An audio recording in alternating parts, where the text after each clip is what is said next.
ადამიანი ცვლის. დროების ადამიანი. აფხაზეთის თემა ჩემთვის არის ყოველთვის ძალიან მტკივნეული თემა. მასზე ვერასდროს ვყვები ემოციის გარეშე. მანანა ტაბაღოა აფხაზეთიდან ქართული ენისა და ლიტერატურის მასწავლებელი. რამდენჯერ ესე დავრჩი ერთი ხელჩანთით ხელში.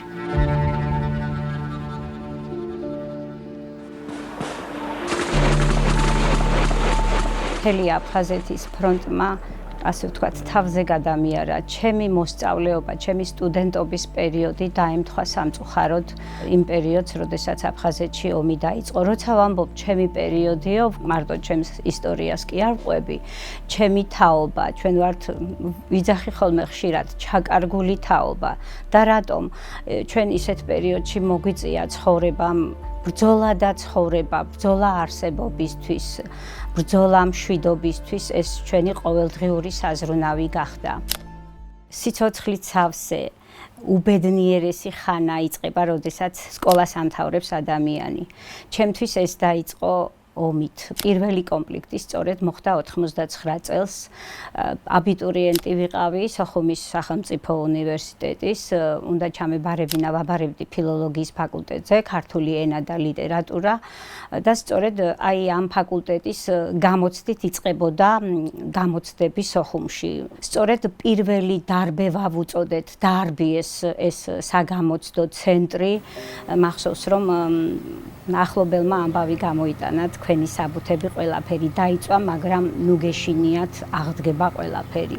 რამოდენიმე თვის მერე, მახსოვს ნოემბრის თვეში, უკვე ეგრეთ წოდებული მშვიდობის მყოფელი რუსის ჯარი იყო უკვე სოხუმში ჩამდგარი, ვითომ მშვიდობის დასამყარებლად და ჩვენ გავედით გამოცდებზე ჩავაბარეთ, გავხდი სტუდენტი. მესამე კურსზე რომ გადავდიოდი ისე, ეს იყო ჩემთვის დაუჯერებელი. ომი დაიწყო, ვერ აღვიქვამდით. მახსოვს მე და ჩემი კურსელები ვიცინოდით სანაპიროზე მივდიოდით, რას ქვია ომი დაიწყო, როგორ დაიწყო ომი. და რაღაც ეს იყო ჩვენთვის დაუჯერებელი. მიუხედავად იმისა, რომ ეს ერთი ეტაპი ხო გავლილი ქონდა. სამწუხაროდ ეს ომი ნამდვილად დაიწყო და გამოგვიცხადეს სტუდენტებს, რომ დროებით შეგვეჩერებინა სწავლა და წავსულიყავით ჩვენ სახლებში. მე მოგეხსენებათ გალში ოქუმში ვცხოვრობდი. ოქუმი გახლავთ სამურზაყანოს ცენტრი. მე ძალიან ვამაყობ რომ ვარ ოქუმელი. სამურზაყანოს ცენტრი აფხაზეთში პირველი სკოლა სწორედ ოქუმში გაიხსნა და ეს იყო მთავარი ბარომეტრი იმათთვის, რომ ესე იგი ჯერ ოქუმში უნდა მომხდარიყო ყველაფერი და მერე სხვაგან. ოჯახი არ არსებობდა ალბათ აფხაზეთში, რომ რომელიმე წევრი არ ყოლოდა მას აფხაზი. ან პირიქით აფხაზ ქართველი რომ არ ყოლოდა. ჩვენ რომ აფხაზები გვეომება, ეს იყო ჩვენთვის დაუჯერებელი, თორემ ის რომ მესამე ძალა ეს ოკუპაცია ჯერ კიდევ 200 წლის წინ დაიწყო და ეს მესამე ძალა რომ აუცილებლად მესამე ძალა ერია ამ ომში, ამაში დარწმუნება ალბათ ქართველს არ დასჭირდება, ვინც ოდნავ მაინც თვალი გადაუვლია და იცის ჩვენი ქვეყნის ისტორია. და განსაკუთრებით კულმინაციას მაშინ მიაღწია, როდესაც თითქოს ჟენევის ფორმატში იყო თუ არ ვცდები, ვითომ დამყარდა მშვიდობა და გამოგვიცხადა მაშინდელმა ხელისუფლებამ, რომ დაბრუნდით სოხუმში, ომი დამთავრდა და დაუბრუნდით სასწავლებლებსო. წამიყვანა ჩემმა მეუღლემ, დამტოვა იქ სოხუმში, წამოვიდა და დამიბარა, რომ მეორე დღეს დაბრუნდებოდა. მეორე დილით წავედით უნივერსიტეტში, გამოგვიცხადეს, შეგვკრიბეს ასეთი ამბავია, ახალგაზრდებო, თავს უშველეთ, ვის როგორც შეგიძლიათ. რომ გამოვედით უნივერსიტეტიდან, გავიგეთ, რომ თურმე სოხუმი არის ალყაში მოქცეული, ოჩამჩირე კიდე ცალკე არის ალყაში მოქცეული. მე მახსოვს ის ემოციები, როდესაც ეს ისტერიკული ტირილი, ეს უნუგეშობა და საღამოს ეს დაბომბები რომ დაიწყო, ეს იყო საშინელება, ბომბები ცვიოდა, გავდბოდი 9 სართულიანი ბინის ბუნკერში და ეს სართულები რამოდენიმე თავზე გვენგრეოდა. გამოვიდოდით, შევისრუტავდით სუფთა ჰაერს, ისევ შევიდოდით, ასე დავყავით სოხუმში 5 დღე.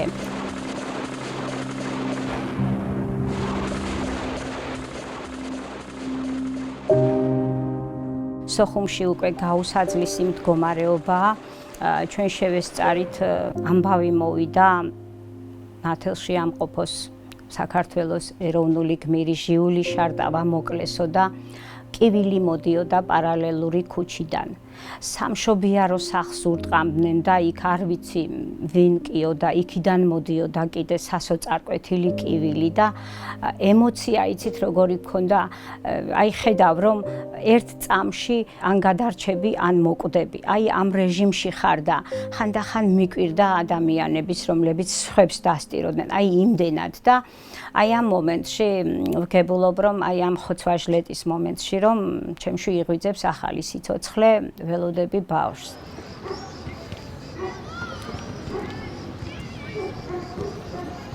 აი ამან იმხელა ძალა მომცა ჩემს თავში რომ მე საკუთარი თავი კი არა ახლა საკუთარი შვილი უნდა გადამერჩინა. დავადექით აეროპორტის გზას, მივდიოდით ფეხით ჩემი მეგობარი გოგონა მახლდა დოდო. აი ბაღიდან ერთად მოვდივართ და მას მერე ხელი არ გაგვიშვია ერთმანეთისთვის. ბოლოს გამოჩნდა რაღაც მაგ დროს ავტობუსი, რომელმაც აეროპორტამდე ჩაგვიყვანა. ნუ რა ხდება ახლა აეროპორტში? ავედით ტრაპამდე, თითქოს გაგვიმართლა, თვითმფრინავის ტრაპამდე ავედით და წყალი იმდენი გქონდა, რომ დაგვესველებინა ტუჩებ. მეტი წყალი ჩვენ არ გქონდა, უბრალოდ პირს ვისველებდით ამ წყლით. თვითმფრინავიდან პურს ყრიდნენ, მაგრამ იქ ახლოს ვინ მიგიშვებდა. გავიდა 6 დღე, მე და ჩემი მეგობარიც შუაღამე ერთმანეთს ავწდით ამ სირბილში.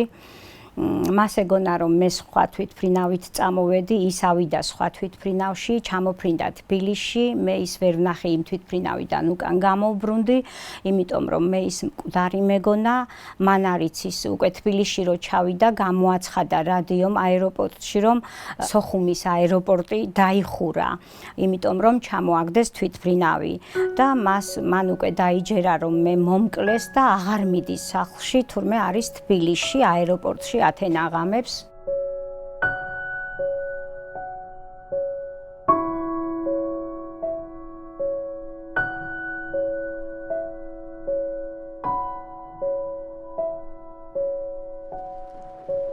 სასოწარკვეთილი ხალხი დაადგა ჭუბერის გზას. ვიფიქრე რომ მე ამ გზას ვერ გაუძლებდი, ჯერ ჩასაცმელ დასახურავიც არ მქონდა ისეთი რომ იმ გზით წავსულიყავი, იმიტომ რომ ერთი პატარა ხელჩანთა მყონდა. ცხოვრებაში რამდენჯერ აღმოუჩნდი პატარა ხელჩანთით ხელში მარტო. და ამიტომ ბედად მოვიდა ჩემი ბიძაშვილი გია და პორტში წავედით. პორტში გამოგვიცხადეს, რომ უკრაინიდან იყო 7 გემი ჩამოსული და ისინი გაგვიყვანდნენ სამშვიდობოს. მაგრამ იქაც შეუძლებელი იყო მიდგომა, იმიტომ რომ ყველგან ბომბები ცვიოდა, რა ვიცი, ის იმდენი სასოწარკვეთილი სახეები. გეტყვით მე. 1 2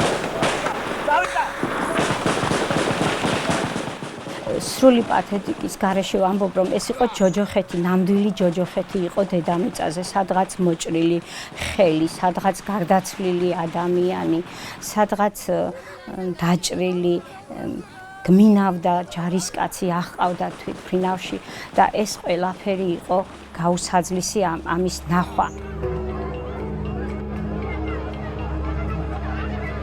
ერთი დავინახე გაელვება მახსოვს რომ თოჯინა ტივტივებდა ზღვაზე და ძაღლი კიდე შველას ითხოვდა, მიცურავდა ზღვაზე, ალბათ პატრონმა ვერ შეძლო ახლა მისი აყვანა ეტყობა და ზღვაზე მიცურავდა. ეს ვნახე, მეტი მე იქ აღარ მიცდია რომ რამე მენახა, ისეთი მდგომარეობა იყო და თქვეს რომ რამოდენიმე გემი ჩაიძირა.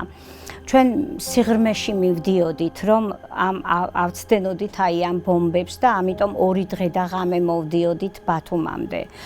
და ბათუმში ჩამოვედით, მაგრამ იქ რაც ხდებოდა სოხუმში და რაც დავტოვე მე სიტუაცია, იქ აეროპორტში ისმოდა მეზობელი სოფლებიდან აიკლეს სოფელი ქალების და ბავშვების კივილი.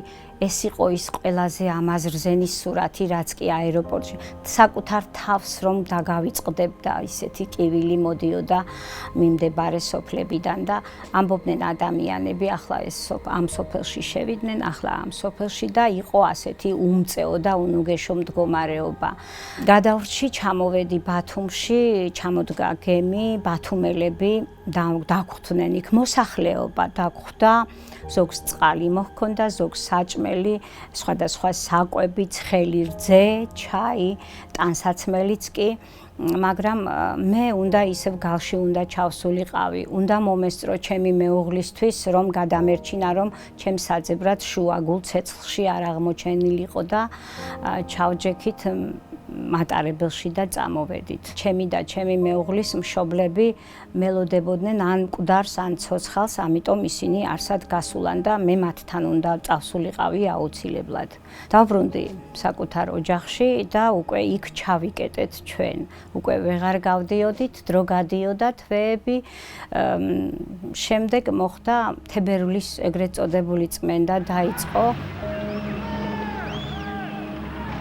როდესაც მათ ტერიტორია დაიპყრეს ჩვენ სოფელში და რამოდენიმე სოფელში ჯერ კიდევ არ იყვნენ შემოსული და შემოვიდნენ თებერვლის თვეში, უფრო მოგვიანებით. როგორ მახსოვს, ჩემმა მეუღლემ მოირბინა, თავს უშველეთო და გავიხიზნეთ მთაში, გავიხიზნეთ ოქუმის მთაში. ყველა მთელი რამოდენიმე სოფელი გაიხიზნა და მახსოვს ვიღაცა ბიჭმა თქვა, რომ ჩვენი სახლის მეორე სართული ჩავარდა, ანუ დაიწვა ჩვენი სახლი. არა მარტო ჩვენი სახლი, რა თქმა უნდა და ჩემი მშობლების, ჩემი საკუთარი სახლიც დაიწვა, ჩემი მეუღლის სახლიც 5 დღე და ღამე მეზობელმა, იქ რამოდენიმე შეგვიხიზნა მეზობელმა, ახლობელმა და მოვიდა დიდი თოვლი. დღე ასე ვიხიზნებით მთაში, გასასვლელი არსად არ ჩანს და ღამე ახლა ისედაც ფიზიკურად არ შემიძლია, 6 თვის ორსული ვარ უკვე და ისედაც ამდენი სირბილი მე არ შემიძლია. ჩემს მეუღლეს აღვიძებს ჩვენი ახლობელი ბიჭი. გამოდი, ოღონდ არ გაიგოს მანანამ. მე ცახცახ მამიდანა გავიგე, გამოვიდა ჩემი მეუღლე. არ მინდა არავის ის ტკივილი განვუახლო და მივაყენო, ეუბნება რომ არავის არ ინდობენ არც ქალს, არც ორსულს, მოხდა უკვე ასეთი შემთხვევები, ადამიანები მოკლეს, გოგონებიც და ააყენე და უნდა გაუდგეთო, მთიდან უნდა წავიდეთ, უნდა გავაღწიოთ აქაურობას. ამ დროს მეც ავდექი, მაკანკალებდა მახსოვს ის ღამე, თან სიცივე მამიტანა და დედაჩემმა წინააღმდეგი იყო ჩემი წასვლის, ის მაინც გზაში ვერ გადარჩებაო და მე დავიფარავო, ანუ რა ვიცი, მე გადაუდგებიო მის მკვლელს და ვერაფრით ვერ გაგატანთო. ეს სიტუაცია მე რაღაცნაირად მე მწამს რწმენა მაქვს რომ უნდა წავიდე, უნდა გადავარჩინო ჩემი შვილი, უნდა წავიდე, აქ რა უქნა, ხვალ რა მელოდება, ექიმი მინდა სიმშვიდე, მინდა დასვენება. ამ სიტუაციაში ჩემ შვილს ვერ გადავარჩენ, სხვამ რომ არ მომკლას უკვე იმდენად ვარ დაღლილი, რომ მინდა სადღაც რომ წავიდე, ოღონდ გავაღწიო აქაურობას და მახსოვს ჩამაცვეს ჩემი მეუღლის ბებიას ჩექმა და პალტო, არ ვიცი ის სად გადარჩა, ჩამაცვეს მჭადი და თაფლი ჩაგვიდეს ზურგჩანთაში და დავადექით ღამის 3-ის ნახევარზე ამ გაუკვალავ 2 მეტრიან თოვლს. წავედით, მეუბნებოდნენ რომ ჩქარა წამოდი, თორემ აქ აფხაზების და რუსების საზღვარია, დაგვიჭერენ. უკვე ცოტათი გასული ვიყავი ამ საზღვარს, მაგრამ მაინც იმიტომ რომ ეს არ შემენელებინა ეს ტემპი. ყველა მე მიყურებდა, ჩემზე იყო ამათი გადარჩენა დამოკიდებული და ეს მაძლევდა ძალას, იმიტომ რომ მე თუ ვერ წავიდოდი, გაჩერდებოდა ჩემი მეუღლე, ჩემი მაზლი, ჩემი მული. ამდენი ადამიანის სიცოცხლე იყო უკვე ჩემს რაზე, ჩემს შესაძლებლობებზე და შეუძლებელი უნდა გამეკეთებინა წავსულიყავი და მეც ყველაზე წინ მივდიოდი, რომ ესენი არ შემეფერხებინა და ასე გადავედი პირდაპირ 3 დღე და ღამე მივდიოდით სამეგრელოს საზღვარზე გავედით სამეგრელოს საზღვარზე და მე რა თქმა უნდა მოძრაობა იყო იქ დეიდა დამხვდა იქ შტაბი იყო ყველა ჩვენიანები ყველას თავისი ნათესავები ხვდებოდნენ მიყავდათ ზოგი კომპაქტურ ჩასახლებებში წაიყვანეს ჩვენ დეიდამ წაგვიყვანა თავის სახლში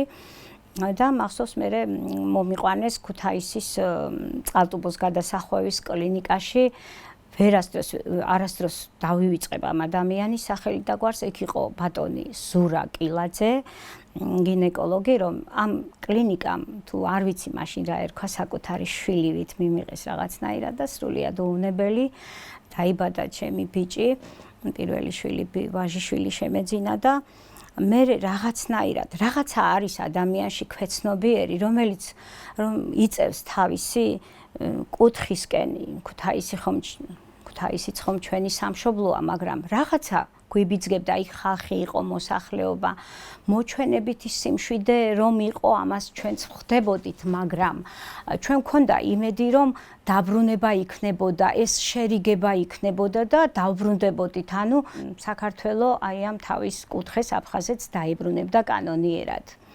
დავბრუნდით გადამწვარ სახკარში როგორ მახსოვს რომ ისე მენატრებოდა სასწაულად რომ ჩავიდოდი ასეთი წარმოდგენა მქონდა რომ ჩვენს ცენტრში სოფლის ცენტრში რომ მივიდოდი უნდა ჩავხუტებოდი ჩემს მიწას როგორც კი ჩავიდოდი ავტობუსიდან და ფეხს დავადგამდი და დღემდე მახსოვს ის ბოღმა იმდენად ბევრი ხალხი იყო ეს ვერ შევძელი რაღაცნაირად ვერ ვაკოცე მიწას ისეთი სურნელი ვიგრძენი მიწას ისეთი სურნელი ჰქონია დღემდე მომყვება ეს სურნელი მახსოვს ის სურნელი და ახლაც თითქოს ვგრძნობ იმ სურნელს იმდენი ხალხი დაგხვდა და წავედით წაგვიყვანეს ჩემი მეუღლის მშობლებმა წაგვიყვანეს თავის სახლში და ეს სახლი მახსოვს კიბე იყო დარჩენილი რომელიც პირველ სართულს მეორე სართულთან აერთებდა და ჩემს სახლამდე კიდე რამდენი გადამწვარი სახკარი და ეს იყო ძალიან ისეთი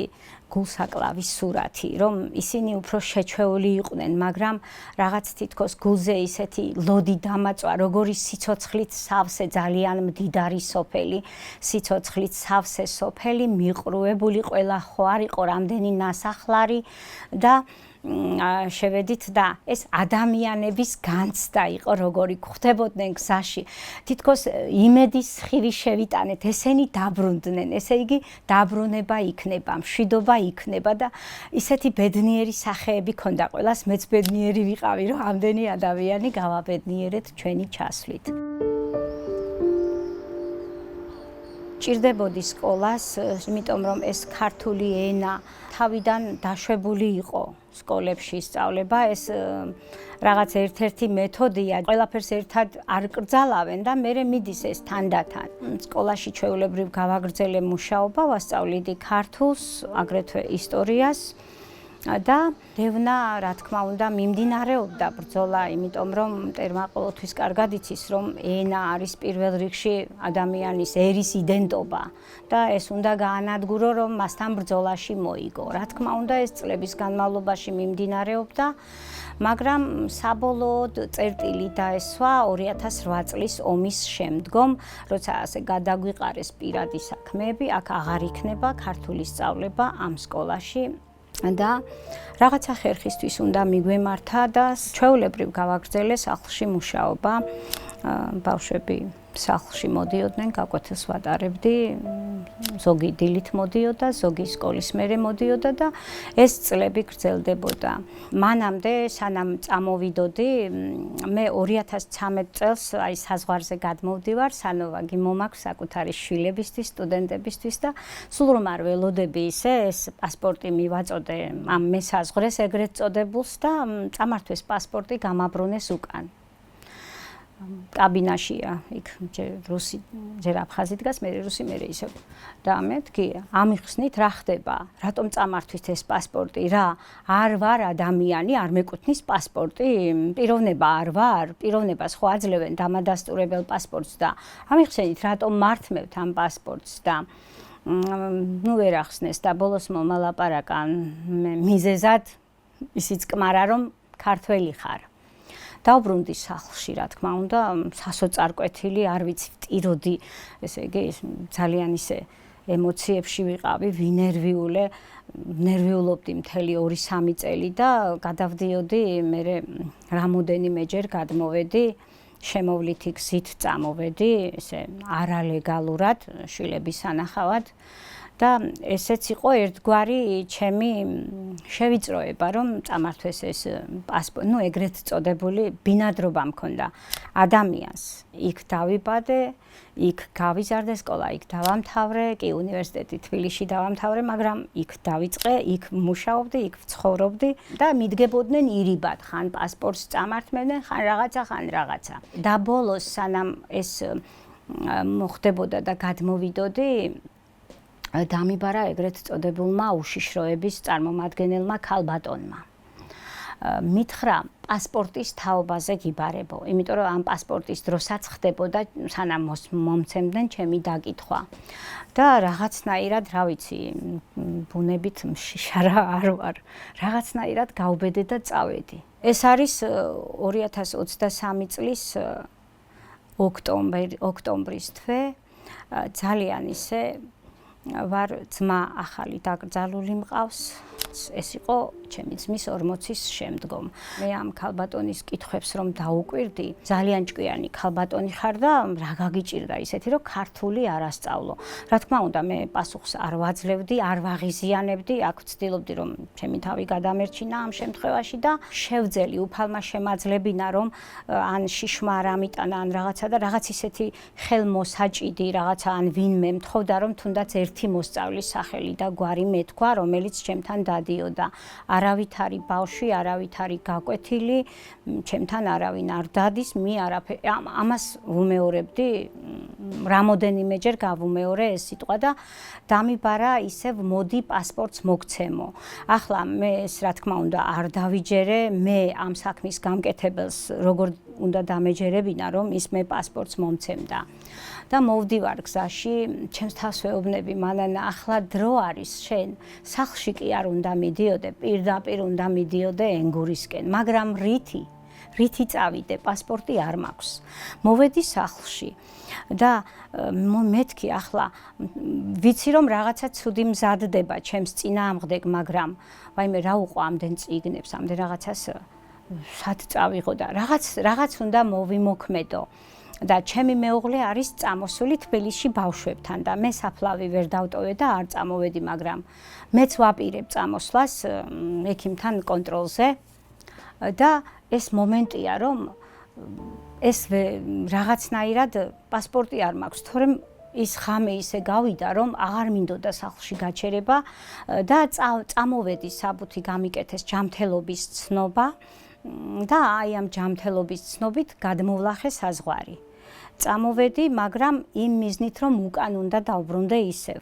წავედი 5 დღე ვიყავი თბილისში და ჩავჯექი თბილისი ზუგდიდის ავტობუსში, რომელიც 12 საათზე გამოდიოდა, დღის 12 საათს ვიძახი, წამოვედი და საზღვრამდე მივედი, უკვე ღამდება, ნოემბრის 5 ნოემბერი იყო, ღამდებოდა, საზღვრამდე მივედი, ჩამძინებოდა გზაში.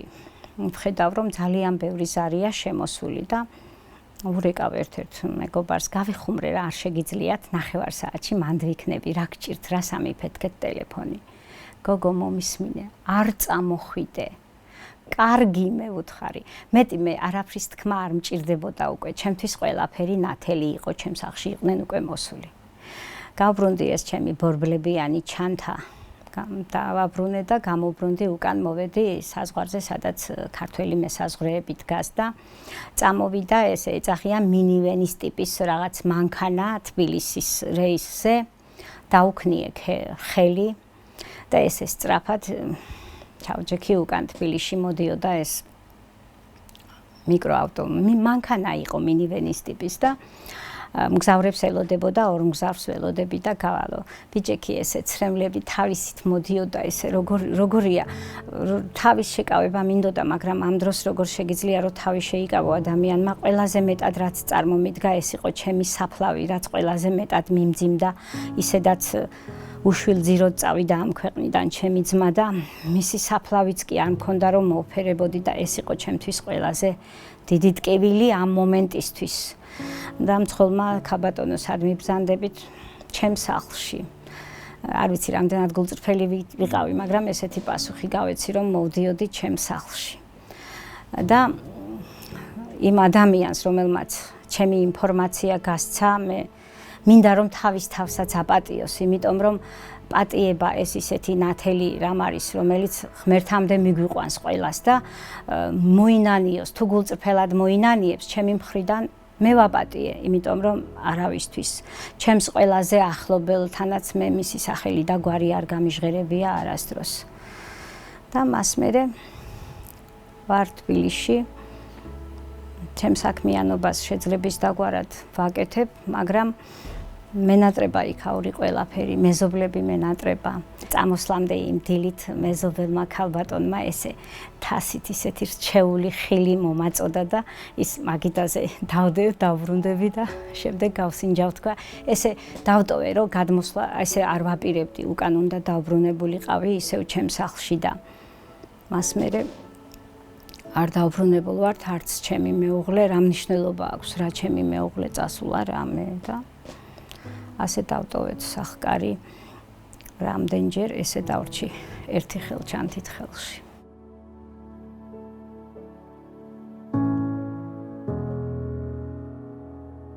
წარსული არ უნდა დაივიწყო ადამიანმა, მაგრამ არ მინდა იმ წარსულში ჩავებღაუჭო, რომელმაც ამდენი ტკივილი მომიტანა, ამდენი სტრესი არ ვნანობ თუ მექნება შესაძლებლობა, რა თქმა უნდა, სანამ მქონდა შესაძლებლობა რომ გამეკეთებინა ქართული საქმე გავაკეთე და ახლა ფიზიკურად არა მაქვს და ჯერ ფიზიკურად ვერ ვბრუნდები იქ, რომც დავბრუნდე, მე ჩემს საქმეს ვერ გავაკეთებ იქ და რა აზრი აქვს ჩემს დაბრუნებას, მაინც უსაფრთხოების გარანტიასაც არავინ არ გვაძლევს ჩვენ რომ მე იქ დავბრუნდე.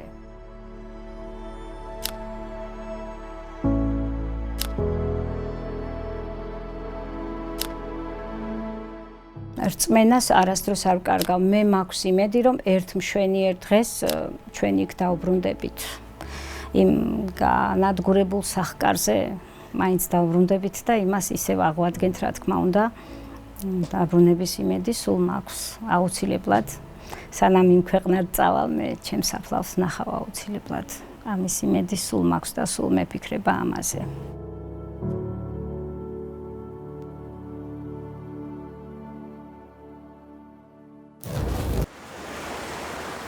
ადამიანი ცulis დროების ადამიანი